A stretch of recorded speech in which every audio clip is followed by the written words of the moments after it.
We all seem to know the news. Stories about people possessed by evil spirits, visions, demons, all of this scares people. But what does the Bible really say about this? First, let's be clear. An evil spirit on someone means a demonic force is controlling that person. How can we tell the difference between someone who is truly possessed and someone who is pretending? The Bible gives us some signs. In Mark chapter 5, Jesus encounters a man possessed by many demons. The man had unusual strength and a fearless spirit. These are classic signs of someone who is possessed. But what about visions?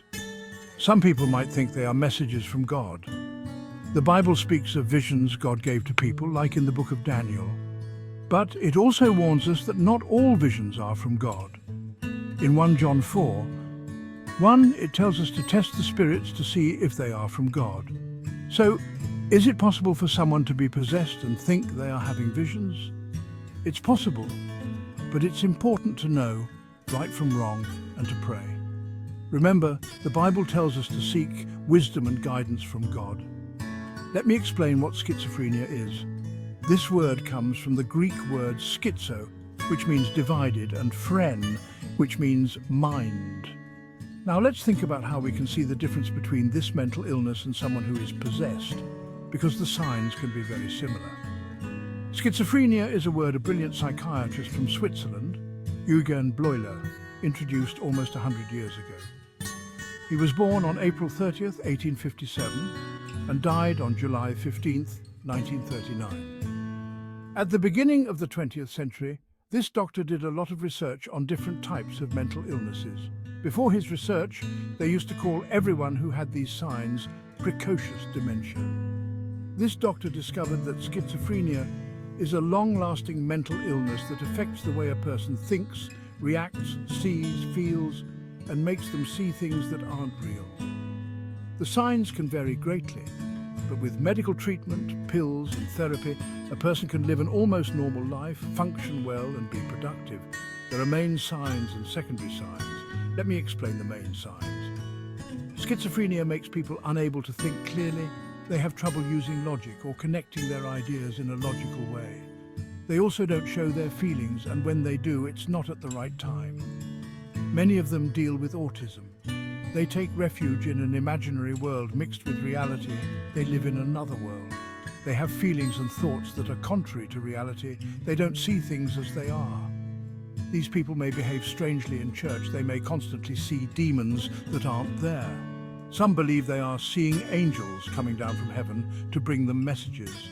They may even come to believe that they have the power to cast out demons, but they are the only ones who see this because of schizophrenia. People with secondary signs are constantly hallucinating.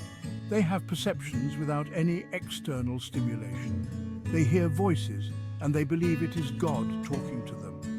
These people may behave strangely in church. They may constantly see demons that aren't there. Some believe they are seeing angels coming down from heaven to bring them messages. They may even come to believe that they have the power to cast out demons, but they are the only ones who see this because of schizophrenia. People with secondary signs are constantly hallucinating. They have perceptions without any external stimulation. They hear voices and they believe it is God talking to them. They have conversations with angels, demons, dead people, and even with God, according to them. They have delusions, mainly because of false religious beliefs they have learned since childhood. There's nothing based on reality in what they see, neither angels, nor demons, nor devils, nor God. Schizophrenia has multiple causes, including biological and environmental factors. Although these signs may sometimes appear more at home than in church, but these signs can vary greatly among people who believe they are prophets or visionaries because they see things or because the Lord told them. When someone hears voices that aren't there, when they see angels or demons all the time, they may start to believe it's a gift they have, but it's not. It's schizophrenia. There are even those who keep saying, "The Lord told me," but it's not true. It's schizophrenia. Most of them never go to a doctor to find out if they have schizophrenia because they believe it is a gift from God and that it is normal, but it is not. Dr. Yahushua Bleuler called this disease schizophrenia. In the time of the apostles, these people were called false prophets, madmen, and heretics. These people are not emotionally stable. Regarding schizophrenia, it is better to say, as the wise Isaac Newton said, "What we know is a drop. What we don't know is an ocean." People with schizophrenia may believe that they are the only ones who understand certain things. They believe that they are the only ones who are right. These people strongly believe in what they see, and in the voices of angels they hear speaking to them, telling them what to do. While a possessed person is different, they do things, and sometimes they don't even remember doing them. They tell secrets, they say things that are impossible for them to have known. A possessed person walks in a strange way. They move differently.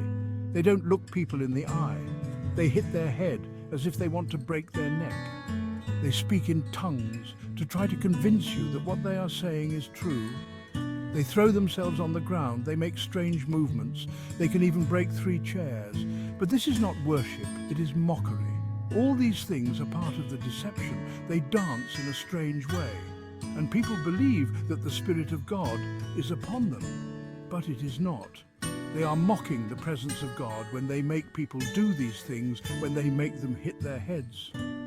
Tell me, where in the Bible do you see Jesus, whom you worship, doing such things? Where do you read that the apostles were dancing like that? Because God is a God of peace, not a God of disorder. And that is the difference between a sick person and a person who pretends to have the Spirit of God upon them. I ask God to forgive us, to open our minds so that we can understand that this is not biblical. Keep asking yourself questions, keep searching. See you next time. Don't forget to like the video and subscribe to the channel. Shalom.